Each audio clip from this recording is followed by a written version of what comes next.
समझती हूँ कि यह सरकार हमेशा अन्याय करती आई है, गलत मुकदमे लगाती आई है लोगों पे। और मैं समझती हूँ कि आज की जो घटना है, जानबूझ के जो प्रतिकरण वाले हैं वो नहीं चाहते थे कि जेपी जो समाजवादी पार्टी, समाजवादी विचारधारा के जो बहुत ही मजबूत नेता रहे हैं और जो समाजवाद का स्तंभ रहे हैं एक तरीके से, वो नहीं चाहती है कि नेता को जेपी नारायण जी को भी सम्मान मिले।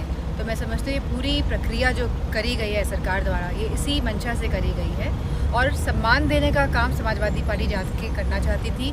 अपने समाजवादी पार्टी के समाजवाद के जो नेता रहे हैं उनको नमन करना चाहती थी, जो अधिकार है इस प्रदेश की और इस देश की जनता का।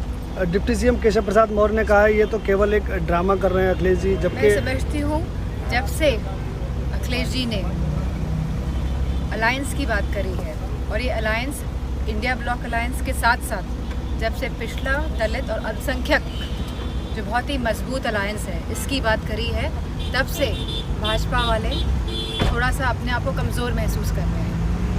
और इसी के चलते आदरणीय मौर्य जी ने ये बयान दिया है, केशव प्रसाद मौर्य जी ने। और मैं पूछना चाहती हूँ केशव प्रसाद मौर्य जी से कि वो महिलाओं आरक्षण बिल में उनकी क्या सोच है। क्या वो अति पिछड़ी और पिछड़ी महिलाओं को उनका हक, सम्मान और उनका आरक्षण दिलाने की मांग करेंगे मौजूदा सरकार से? एक आखिरी सवाल मैडम कि ये डिप्टी सीएम केशव प्रसाद मौर्य ने कहा है कि अखिलेश जी तो कांग्रेस की गोद में बैठ गए हैं, जनता ने पहले ही कांग्रेस को। मैंने इस बात का जवाब दिया है कि जो अखिलेश जी ने जो बात करी है पिछड़ा, दलित, अल्पसंख्यक अलायंस की, इस वजह से भाजपा वालों में कमज़ोरी महसूस हो रही है, क्योंकि जनता त्रस्त है। उनकी जितनी भी मुश्किलें हैं, परेशानियां हैं, उसका कोई निवारण नहीं हो रहा है मौजूदा सरकार में।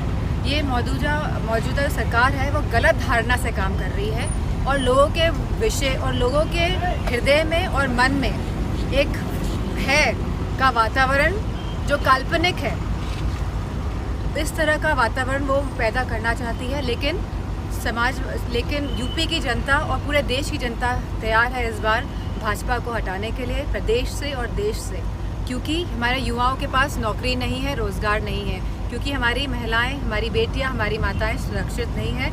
इसी के साथ हमारा किसान, जिसकी आय दुगनी करने का वादा किया गया था, आज वो त्रस्त है, आज वो बहुत ज़्यादा जूझ रहा है। मुझे अच्छी तरह से याद है जब चुनाव हुआ था यूपी का, तो प्रधानमंत्री जी खुद आए थे। उन्होंने कहा था कि आवारा पशुओं का वो जो समस्या है, जो बहुत बड़ी समस्या है, जिससे किसान हमारा परेशान है, उसका वो निवारण करेंगे। तो क्या वो अपनी बात में कायम रहे? और आदरणीय मौर्य जी को, केशव प्रसाद मौर्य जी को बतानी चाहिए अपनी राय की कास्ट सेंसस यानी कि जातिगत जनगणना होनी चाहिए कि नहीं होनी चाहिए। अपनी बात को मैं समझती हूँ कि यह सरकार हमेशा अन्याय करती आई है, गलत मुकदमे लगाती आई है लोगों पे। और मैं समझती हूँ कि आज की जो घटना है, जानबूझ के जो प्रतिकरण वाले हैं वो नहीं चाहते थे कि जेपी जो समाजवादी पार्टी, समाजवादी विचारधारा के जो बहुत ही मजबूत नेता रहे हैं और जो समाजवाद का स्तंभ रहे हैं एक तरीके से, वो नहीं चाहती है कि नेता को जेपी नारायण जी को भी सम्मान मिले। तो मैं समझती हूँ ये पूरी प्रक्रिया जो करी गई है सरकार द्वारा, ये इसी मंशा से करी गई है। और सम्मान देने का काम समाजवादी पार्टी जाके करना चाहती थी। अपने समाजवादी पार्टी के समाजवाद के जो नेता रहे हैं उनको नमन करना चाहती थी, जो अधिकार है इस प्रदेश की और इस देश की जनता का। डिप्टी सीएम केशव प्रसाद मौर्य ने कहा है ये तो केवल एक ड्रामा कर रहे हैं अखिलेश जी, जबकि मैं समझती हूँ जब से अखिलेश जी ने अलायंस की बात करी है, और ये अलायंस इंडिया ब्लॉक अलायंस के साथ साथ जब से पिछड़ा, दलित और अल्पसंख्यक जो बहुत ही मजबूत अलायंस है इसकी बात करी है, तब से भाजपा वाले थोड़ा सा अपने आप को कमज़ोर महसूस कर रहे हैं।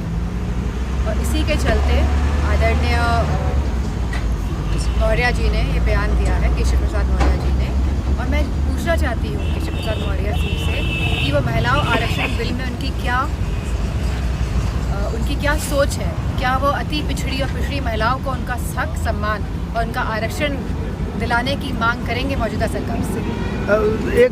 एक आखिरी सवाल मैडम कि ये डिप्टी सीएम केशव प्रसाद मौर्य ने कहा है कि अखिलेश जी तो कांग्रेस की गोद में बैठ गए हैं, जनता ने पहले ही कांग्रेस को। मैंने इस बात का जवाब दिया है कि कि जो अखिलेश जी ने जो बात करी है पिछड़ा दलित अल्पसंख्यक अलायंस की, इस वजह से भाजपा वालों में कमज़ोरी महसूस हो रही है, क्योंकि जनता त्रस्त है।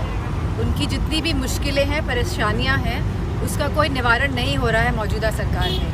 ये मौजूदा सरकार है वो गलत धारणा से काम कर रही है और लोगों के विषय और लोगों के हृदय में और मन में एक भय का वातावरण जो काल्पनिक है, इस तरह का वातावरण वो पैदा करना चाहती है। लेकिन यूपी की जनता और पूरे देश की जनता तैयार है इस बार भाजपा को हटाने के लिए प्रदेश से और देश से, क्योंकि हमारे युवाओं के पास नौकरी नहीं है, रोज़गार नहीं है, क्योंकि हमारी महिलाएं, हमारी बेटियां, हमारी माताएं सुरक्षित नहीं हैं। इसी के साथ हमारा किसान, जिसकी आय दुगनी करने का वादा किया गया था, आज वो त्रस्त है, आज वो बहुत ज़्यादा जूझ रहा है। मुझे अच्छी तरह से याद है जब चुनाव हुआ था यूपी का, तो प्रधानमंत्री जी खुद आए थे। उन्होंने कहा था कि आवारा पशुओं का वो जो समस्या है, जो बहुत बड़ी समस्या है, जिससे किसान हमारा परेशान है, उसका वो निवारण करेंगे। तो क्या वो अपनी बात में कायम रहे?